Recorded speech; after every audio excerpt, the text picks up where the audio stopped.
ایک بادشاہ اپنے محل کی چھت پر ٹہل رہا تھا۔ ٹہلتے ٹہلتے اس کی نظر محل کے نزدیک گھر کی چھت پر پڑی، جس پر ایک بہت خوبصورت عورت کپڑے سکھا رہی تھی۔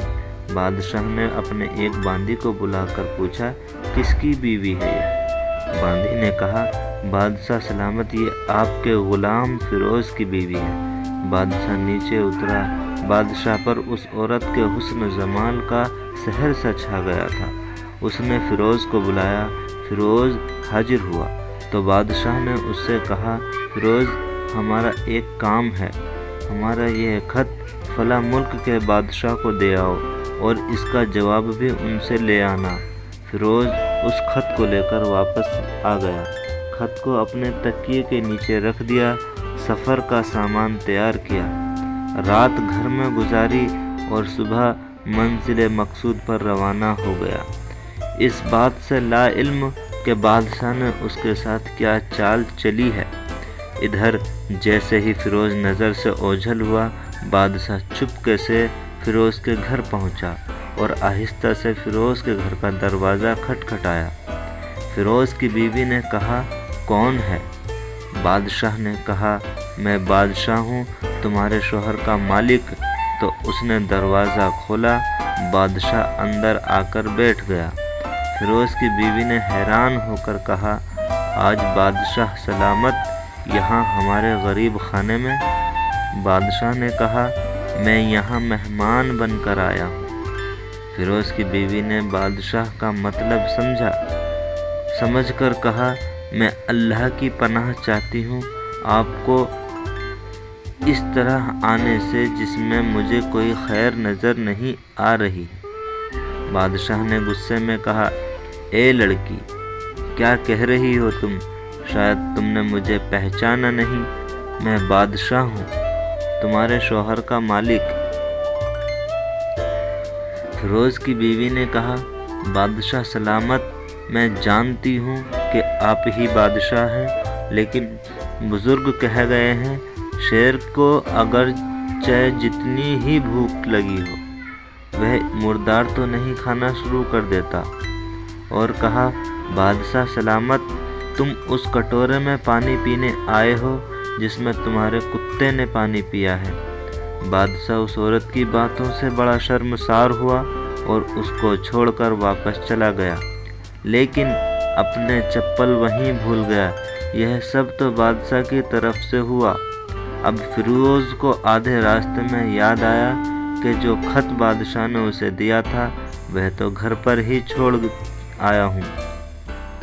تو اس نے گھوڑے کو تیزی سے واپس موڑا اور اپنے گھر کی طرف لپکا۔ فیروز اپنے گھر پہنچا تو تکیے کے نیچے سے خط نکالتے وقت اس کی نظر پلنگ کے نیچے پڑے بادشاہ کے نالین یعنی چپل پر پڑی، جو وہ جلد ہی میں بھول گیا تھا۔ فیروز کا سر چکرا کر رہ گیا اور وہ سمجھ گیا کہ بادشاہ نے اسے سفر پر صرف اس لیے بھیجا تاکہ وہ اپنا مطلب پورا کر لے۔ فیروز کسی کو کچھ بتائے بغیر چپ چاپ گھر سے نکلا، خط لے کر وہ چل پڑا اور کام ختم کرنے کے بعد بادشاہ کے پاس واپس آیا تو بادشاہ نے اسے انعام کے طور پر 100 دینار دیے۔ فیروز دینار لے کر بازار گیا اور عورتوں کے استعمال کے قیمتی کپڑے اور کچھ تحفے بھی خرید لیے۔ گھر پہنچ کر بیوی کو سلام کیا اور کہا، چلو تمہارے میکے چلتے ہیں۔ بیوی نے پوچھا، یہ کیا ہے؟ کہا، بادشاہ نے انعام دیا ہے اور میں چاہتا ہوں کہ تم یہ پہن کر اپنے گھر والوں کو بھی دکھاؤ۔ بیوی، جیسے آپ چاہیں۔ بیوی تیار ہوئی اور اپنے والدین کے گھر اپنے شوہر کے ساتھ روانہ ہوئے۔ داماد اور بیٹی اور ان کے لائے گئے تحفے کو دیکھ کر وہ لوگ بہت خوش ہوئے۔ فیروز بیوی کو چھوڑ کر واپس آ گیا۔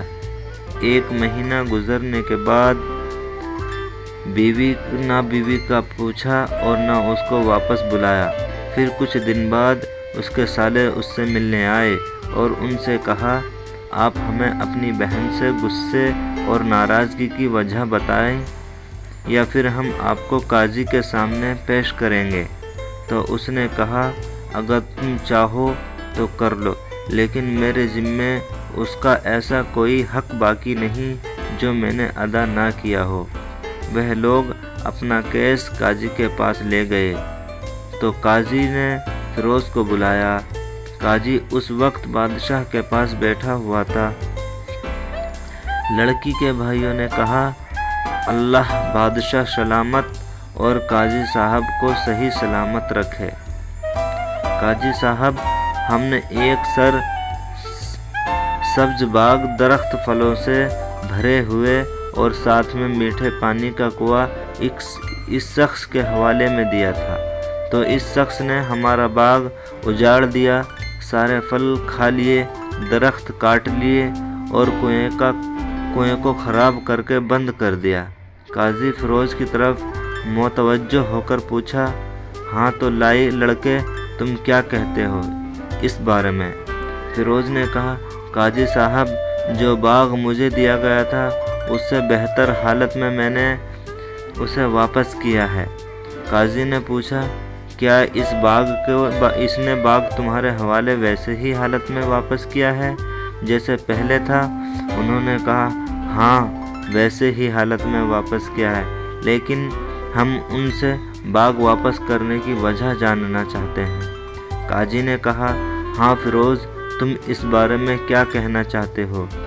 فیروز نے کہا قاضی صاحب، میں باغ کسی بغض یا نفرت کی وجہ سے نہیں چھوڑا، بلکہ اس لیے چھوڑا کہ ایک دن جب میں باغ میں آیا تو اس میں نے شیر کے پنجوں کے نشان دیکھے، تو مجھے خوف ہوا کہ شیر مجھے کھا جائے گا۔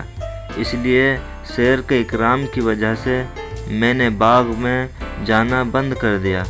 بادشاہ جو ٹیک لگائے بیٹھے ہوئے یہ سب کچھ سن رہا تھا، اٹھ کر بیٹھ گیا اور کہا فیروز، اپنے باغ کی طرف امن اور مطمئن ہو کر جاؤ۔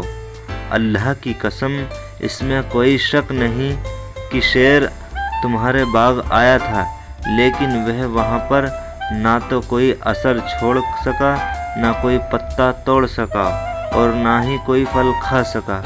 وہ وہاں پر تھوڑی دیر رہا اور مایوس ہو کر لوٹ گیا، اور خدا کی قسم میں نے کبھی تمہارے جیسے باغ کے گرد لگے مضبوط دیواریں نہیں دیکھی۔ فیروز اپنے گھر لوٹ آیا اور اپنی بیوی کو بھی واپس لے لیا۔ نہ تو قاضی کو پتہ چلا اور نہ ہی کسی اور کو کہ ماجرا کیا ہے۔ کیا خوب بہتر ہے اپنے اہل عیال کے راز کو چھپانے کا، لوگوں کو پتہ نہ چلے، اپنے گھروں کے بھید کسی پر ظاہر نہ ہونے دیں۔ دوستو، ہماری ویڈیو آپ کو کیسی لگی؟ زیادہ سے زیادہ لائک کریں، شیئر کریں، کمنٹس کریں اور چینل کو سبسکرائب کریں۔ شکریہ، دھنیہ واد۔